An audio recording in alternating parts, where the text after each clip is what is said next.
For generations, the home buying process never really changed. It was the same thing over and over again. But in today's world, it's a totally different process. And that's why in today's video, we're trying to help you change your mindset about the home buying process to align it with what's happening in today's market. First, a joke though. What type of bear is the most condescending? A panda.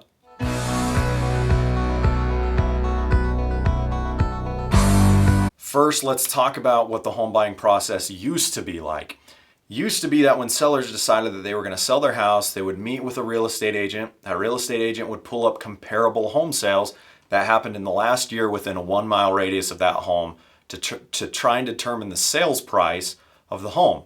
From there, as a seller, you'd tack on another 5, 10, 15 grand, depending on how nice your house was, to try and leave you some room for negotiating, a little bit of wiggle room. Then, as a buyer, you come to their house, you see their house, you see multiple homes, you pick a home that actually fits what you're looking for, and you begin negotiations knowing that the list price, there's some wiggle room on that. So you throw in an offer that can be $10,000, $20,000, $30,000 below list price because that's like their target or their goal price that they're trying to get, right? That's how things used to be. Over the last 2 years, things have changed drastically. Right now, because of the record low supply and inventory that we have on the market, homes for sale today, and the record high demand that we have, buyers are all over the place, interest rates are low, driving up demand. It's creating a very, very big imbalance. Meaning that what you've got to do now, if you were in the market to buy a home, you have got to change your mindset.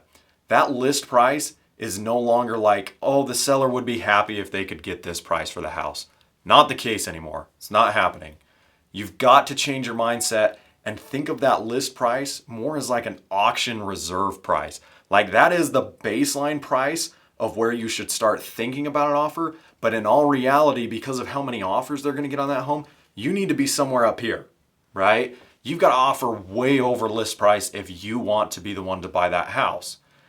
This is where having a skilled agent comes into play to know how much over you need to be offering, as well as what other terms and conditions you can put in the offer that's going to be appealing to the seller to make them select you as the offer that they run with. Some of those conditions that you can think about throwing in with your offer is waiving the appraisal, making your earnest money go hard right when you offer, offering a large amount of earnest money, offering a lease back to the seller, there's all sorts of things that you should be offering to them. But here's the other catch. You shouldn't just throw it out there if you don't need to. If you don't need to give them a lease back, don't.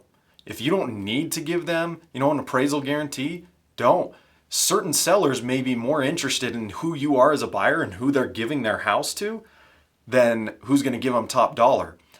Other realtors who are the listing agents may be more concerned with who the buyer agent is to know that the deal is going to go smoothly and it's going to go all the way contract to close.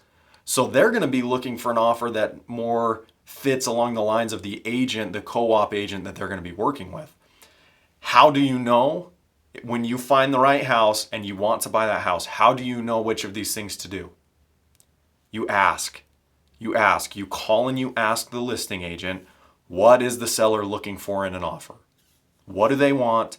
What do we need to do to be the winning offer? Now, they're not going to give you exact figures.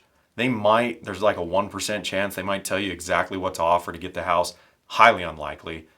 But they will tell you the terms they're looking for. And then you just have to take those terms and level up those terms to make it so you're the most appealing to them, right? You've got to beat out everybody else.